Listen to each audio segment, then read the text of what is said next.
Well, a tentative labor agreement between Minneapolis and its police federation is headed to the full city council later this week. A council committee voted to move that legislative process along, but did not take a position on whether it should be approved or rejected. And we can speak for ages and ages about why that might have happened. And I'm not particularly interested in that right now. I'm interested in how we move forward from here.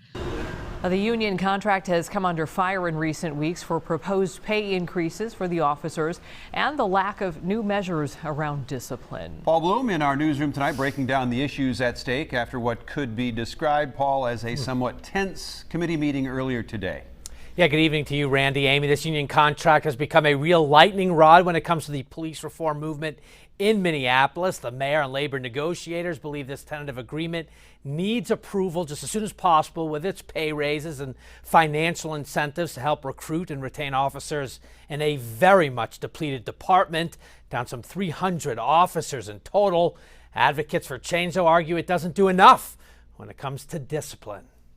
There's a real appetite from the community to be part of such a crucial decision regarding how do we actually bring reform into MPD and help address the toxic culture that exists. Members of the Minneapolis City Council spent a couple hours Tuesday dissecting the tentative labor agreement that the city has reached with its police federation, including pay raises and $7,000 in incentives for officers who stick with MPD through the end of the year. So if we have community members left and right telling us why are we not doing something about discipline here. Some of those members, including council newcomer Aisha Chuktai, demanding to know why the pact does not contain more teeth around officer discipline. I think there's a large misconception that by somehow adding things into the agreement, that's how we gain authority to take action.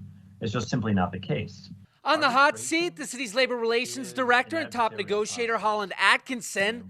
Atkinson explaining it is best to keep labor agreements slim and leave things like a potential disciplinary matrix in department policy manuals, thus giving the chief and mayor more control and flexibility over punishing and firing bad officers. He urged the council to swiftly pass the agreement on two fronts.